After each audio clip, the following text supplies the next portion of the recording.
क्या कभी आपने इन बिकाऊ न्यूज चैनलों और अखबारों पर कोई धर्म, आस्था एवं संस्कार की खबरें देखी हैं और इन पर हो रहे प्रहार पर विदेशियों के खिलाफ मसाला परोसते देखा है?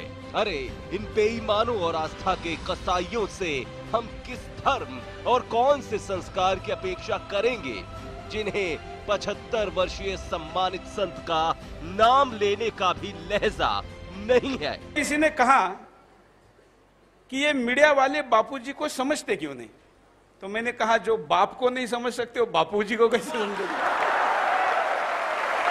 क्योंकि बाप समझने के लिए भी भारतीय संस्कृति चाहिए, भारतीय शिक्षा चाहिए, भारतीय संस्कार चाहिए, भारतीय माँ चाहिए, भारतीय सब कुछ भारतीय चाहिए। आज बहुत से लोग तो वहां पढ़ के आए हैं जिनको भारत कहना ही नहीं आता, वो केवल इंडिया ही कह सकते हैं और हिंदुस्तान कहने की तो उनमें हिम्मत ही नहीं है। इसलिए वो कैसे बापूजी को पहचानेंगे? 200 सालों से बड़ी सोची समझी रणनीति के तहत भोले भाले हिंदुस्तानियों को सनातन धर्म से इस तरह दूर किया जा रहा है कि 80% लोगों को 24 घंटे में से 10 मिनट भी भगवान की प्रार्थना तक के लिए वक्त नहीं निकल पाता।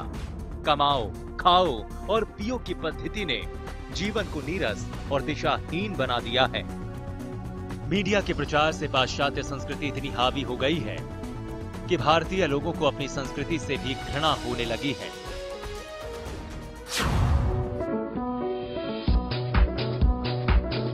अश्लीलता तो लगभग हर चैनल पर आसानी से परोसी जा रही है। बड़ी ध्यान देने वाली बात है, कुसंस्कार और अश्लीलता फैलाने वाली महिला को सरकार एक दिन में वीजा दे देती है और मीडिया उसे देवी की तरह पूजता है। ये नारी आजकल बॉलीवुड में धूम मचा रही है। वहीं सालों से योग के जरिए लाखों लोगों को लाभ पहुंचा रहे योग गुरु स्वामी रामदेव के सहयोगी बालकृष्ण को महज पासपोर्ट के आधार पर जेल में डाल दिया गया। तब कहां मर गई थी न्यायमूर्ति मीडिया? क्यों नहीं सरकार पर इस मुद्दे पर दबाव बनाया गया? मीडिया किस हद तक गिर चुका है ये हम नहीं बल्कि स्वयं प्रेस काउंसिल अध्यक्ष जस्टिस मार्कंडे काटजू के शब्दों में जब उनसे भारतीय मीडिया के बारे में पूछा गया तब उन्होंने कहा, Are you disappointed by the media? Very disappointed. And therefore, do you have a low opinion of the media? I have a poor opinion about the media. And you really mean this? I mean this. They should be working for the interests of the people. They are not working for the interests of the people, and sometimes they are positively working in an anti-people manner. Justice Kogje थे Madhya Pradesh high court के जज, उनको transfer किया गया Rajasthan high court. किन कारणवश मैं कहना नहीं चाहूँगा। वो भी कह दीजिए, जस्टिस कोगजे हिमाचल के गवर्नर बने थे बाद में। मैं कहना चाहूँ वो मैं अपने हिसाब से कहूँगा ना। फिर आप अधूरा सच बता रहे हैं ना जस्टिस काटजू। ऐसा है, अगर आपको आरोप लगाना है तो ये मैं आरोप नहीं ये लगा रहे हो और आप इंटरव्यू खत्म कर दीजिए। अगर इस तरह के आप मिसबिहेव करेंगे, आरोप नहीं, अगर आपको मिसबिहेव करना है इंटरव्यू में तो मैं ये टॉलरेट करने के लिए तैयार नहीं। आपको अगर इंटरव्यू लेनी है जरा बिहेव करके इंटरव्यू लीजिए। नहीं, प्लीज स्टॉप इट। मैं सिर्फ एक सवाल नहीं कर रहे हैं आप, ये कि आधा सच और आधा झूठ इस तरह की बेवकूफी की बातें कर रहे हैं। आपको नहीं लेना, छोड़िए। नहीं, मैं तो आपने आरोप लगाया इसलिए मैंने कहा। आप प्लीज या तो बिहेव करिए, सीखिए बिहेव करना। You are much younger than me, you should learn how to behave. Useless waste of time, you don't know how to behave in an interview. आधा नहीं, आपने कहा कि आप आधा सच बोल रहे हैं, ये मुझ पर आरोप है। कम से कम मैं मानता हूँ आरोप। मुझे माफ कर दें, थोड़ी ये इंटरव्यू नहीं होगी। आप you don't know how to behave properly, तो पटांग की बातें करते हैं। आप जाइए, गेट आउट। कि ये पिका हुआ मीडिया है। मीडिया जन विरोधी आपराधिक वृत्तियों को बढ़ावा देने वाला और लोगों को बांटने वाला है। यहाँ तक कि पूर्व army chief general V K Singh का भी मीडिया के प्रति यही रवैया रहा। सेना के पहले ऐसे जनरल हैं जिनके ऊपर आरोप लगा है कि आप राजनेताओं के और खासकर रक्षा मंत्री की जासूसी करा रहे हैं। देखिए, आरोप जो है, जो आप बोल रहे हैं, बहुत ही हास्यास्पद है, बहुत ही अयुक्ति संगत है। मीडिया के अंदर एक चीज चलाई गई, एक मनगढ़ंत कहानी चलाई गई, सिर्फ इसलिए चलाई गई कि छवि को धूमिल किया जाए, आपके ऊपर कीचड़ फेंका जाए। और इसको इस तरीके से चलाया गया कि इसके अंदर कुछ लोग शामिल हुए, कुछ मीडिया के पास गए, चाहे उनको पैसे दिए, क्या दिया उनको, लेकिन उन्होंने इसको आगे बढ़ाने की कोशिश। और तो और जिंदल ग्रुप के द्वारा किए गए स्टिंग ऑपरेशन में खुद मीडिया घराने के 2 वरिष्ठ पत्रकारों ने खुद ये बात कबूली कि पूरा मीडिया घराना बिक चुका है। मतलब सारे news channel, all media is completely sold in this country. मतलब सारे news channel, all media is completely sold in this country. और अब हद कहां तक इनकी जाकर खत्म होगी और किस हद तक ये गिरेंगे, अपने आप में सवाल है। परिणाम यह होगा कि अगर इसके खिलाफ आवाज नहीं उठी, अगर ऐसी लड़ाई अकेली कभी बापू की है, कभी श्री श्री की है, कभी रामदेव बाबा की है, कभी जयेंद्र सरस्वती की है, ऐसा कहकर अगर हम छोड़ते जाएंगे, अकेले वो लड़ते जाएंगे, और अगर हम इनको अकेले एक साथ आकर नहीं लड़ेंगे तो क्या होगा? आने वाले दिनों में ऐसे अत्याचारी मुगलों के खिलाफ लड़ने के लिए शिवाजी तैयार नहीं होगा, क्योंकि रामदास नहीं रहेगा तो शिवाजी कहां से आए? सबसे बड़ा नुकसान यह है कि रामदास नहीं रहेगा तो शिवाजी कहां से आएगा? यह सबसे बड़ा नुकसान होगा।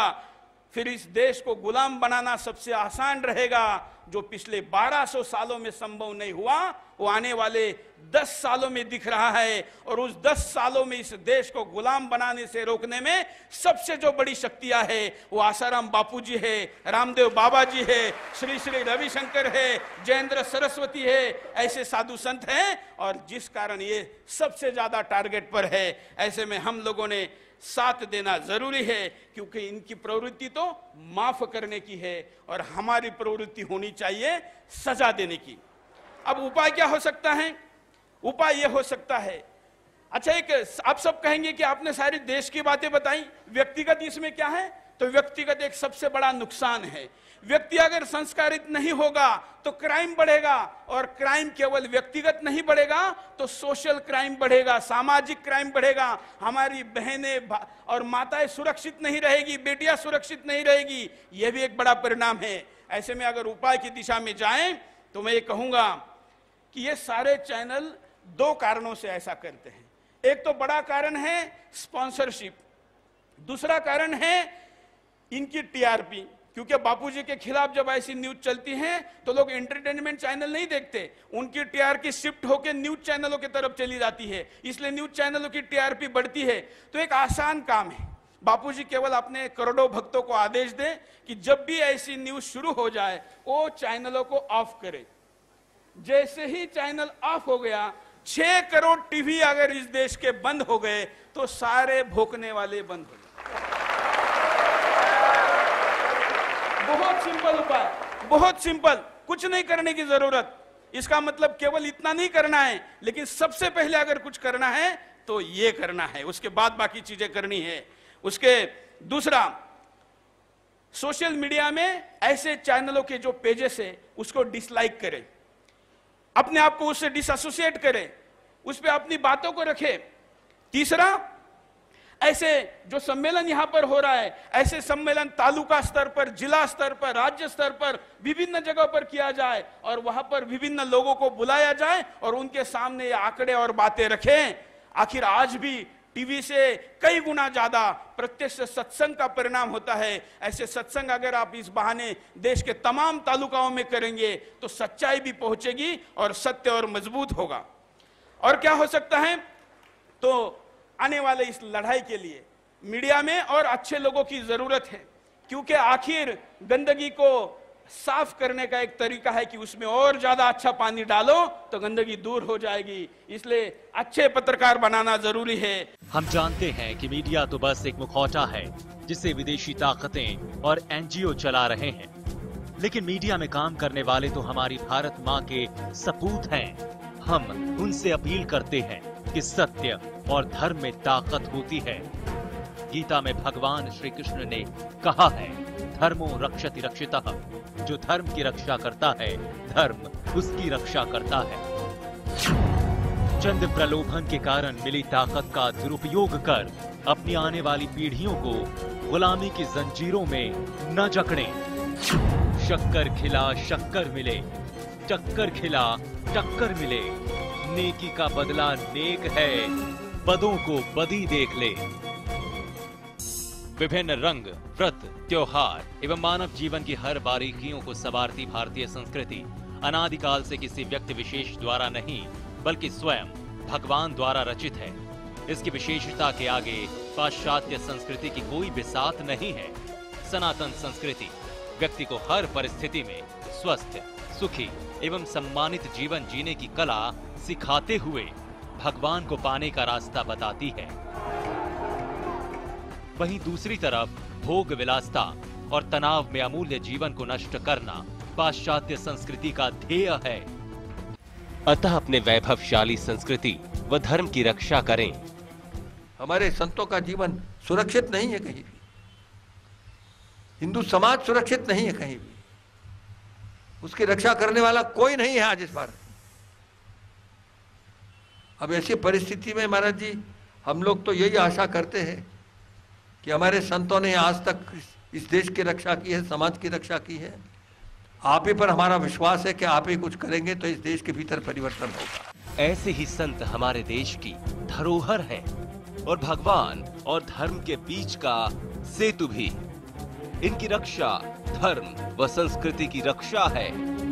अखंड भारत को विद्रोहियों ने खंडित तो कर दिया, लेकिन हम अब भी न जागे तो भारत को लुप्त होने में देर नहीं।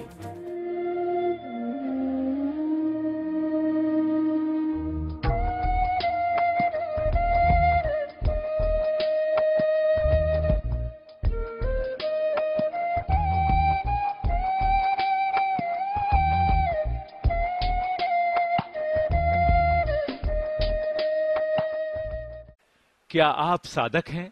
क्या आप पूज्य बापूजी या संतों को मानते हैं? तो आज ही संतों के बारे में झूठे बेबुनियाद खबरें बताकर लोगों को गुमराह करने वाले न्यूज चैनलों को सदा के लिए अपने टीवी सेटअप बॉक्स पर अवश्य लॉक करें व कराएं। यदि अभी भी ये नहीं किया तो हमारा संतों का शिष्य कहलाना व्यर्थ है। कुप्रचारक न्यूज चैनलों को लॉक कैसे करें? डिश टीवी मेन्यू दबाएं, राइट एरो की दबाकर माई डिश टीवी पर जाएं, पेरेंटल कंट्रोल पर जाएं, ओके करें। लॉक चैनल्स पर जाएं, ओके करें। पिन में 1 2 3 4 दबाएं, कुप्रचारक न्यूज चैनल चुनें, राइट एरो की दबाएं, अलाउ से ब्लॉक हो जाएगा।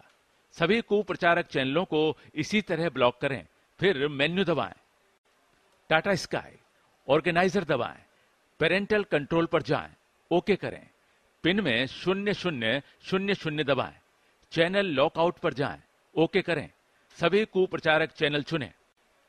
Big TV, Airtel, Dan ADN setup box, home दबाएं, सेटिंग पर जाएं, ओके दबाएं, पेरेंटल कंट्रोल पर जाएं, ओके करें। पिन में 0000 दबाएं, कुप्रचारक न्यूज चैनल चुनें, अप्लाई चेंजेस का नीला बटन दबाएं, वीडियोकॉन डिश मेन्यू दबाएं, सेटअप पर जाएं, इंस्टॉलेशन पर ओके करें। पिन में 1 2 3 4 दबाएं, यूजर सेटिंग पर ओके करें, चैनल लॉकिंग पर ओके करें, लॉक अथवा हाइड चैनल्स पर ओके करें। सभी कुप्रचारक चैनलों पर जाएं, हरा बटन दबाएं, ओके करें, एग्जिट करें, यस करें। इन Den PNL setup box menu दबाएं, फेवरेट लिस्ट ओके करें, मॉडिफाई चैनल लिस्ट पर ओके करें, ऑल टीवी चैनल्स पर ओके करें, लॉक पर ओके करें। कुप्रचारक चैनलों पर जाएं, लाल बटन दबाएं। यदि चैनल लॉक करने में कोई परेशानी आए तो अनुभवी व्यक्ति की मदद लें। सभी श्रद्धालुओं से निवेदन है कि इसके पैम्फलेट बांटें, बंटवाएं, ईमेल करें, एसएमएस करें, फेसबुक से शेयर करें, व्हाट्सएप से शेयर करें।